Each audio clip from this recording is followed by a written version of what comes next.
நம்மளுடைய தோஷங்கள் என்ன, நம்மளுடைய கர்மா என்ன அப்படிங்கிறதெல்லாம் தெரிந்து அதுக்கு தகுந்தமாற நம்மளுடைய வாழ்க்கையை அமைச்சு கொண்டோமானால் கண்டிப்பாக வாழ்க்கையில் தேவையற்ற பண விரயங்கள்,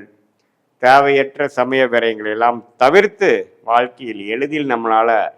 ஜெயிக்க முடியும். இதுல சயின்டிபிக் வேதிக் அஸ்ட்ராலஜி முறை என்ன சொல்லுதுன்னா, எந்த டிகிரியில கிரகங்கள் இருக்கு, ராசிக்கு எவ்வளோ பாவங்கள் தள்ளி இருக்கு, எந்த பாவத்தில் எந்த ஆதிபத்தியம் செய்யும், உங்களுடைய லக்னம் என்ன, லக்னத்துக்கு எந்தெந்த கிரகத்தின் திசைகள் நல்லா இருக்கு,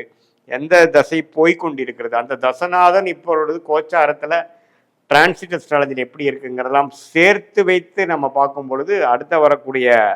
காலகட்டங்கள் என்ன, உங்களுக்கு பிடித்தமான ஒரு தொழில் எதுவாறு அமையும், அந்த பிடித்த தொழிலே உங்களுக்கு லக்கியான யோகமான தொழிலாக அமைய வாய்ப்பு இருக்கா, எது மாதிரி நேரத்தில் நம்ம செய்யலாம், எந்த படிப்பு நமக்கு உயர்வை கொடுக்கும், எந்த துறை நம்மளுக்கு நல்ல வெற்றியை கொடுக்கும், எந்த நேரத்தில் நம்ம ரிஸ்க் எடுக்கணும், எந்த நேரத்தில் நம்ம அடக்கி வாசிக்கணுங்கிறதெல்லாம் நம்மளுடைய லக்னம், நம்மளுடைய ராசி, நம்மளுடைய நட்சத்திரம், நமக்கு நடக்கக்கூடிய கிரகத்தின் தசைகள், புக்திகள், புக்தியை டிவைட் பண்ணால் அந்தரம், அந்தரத்தை டிவைட் பண்ணால் சூக்ஷ்மத்தை வைத்து டிகிரி அடிப்படையில் எதையும் நாம் தீர ஆராயாமல் அப்படியே நம்ம பரிகாரங்கள் அது மாதிரி விஷயங்கள் போகலாமல் உள்ளது உள்ளவாறு ஒரு கிரகம் ஒரு நட்சத்திரத்தில் எப்படி இருக்கிறார்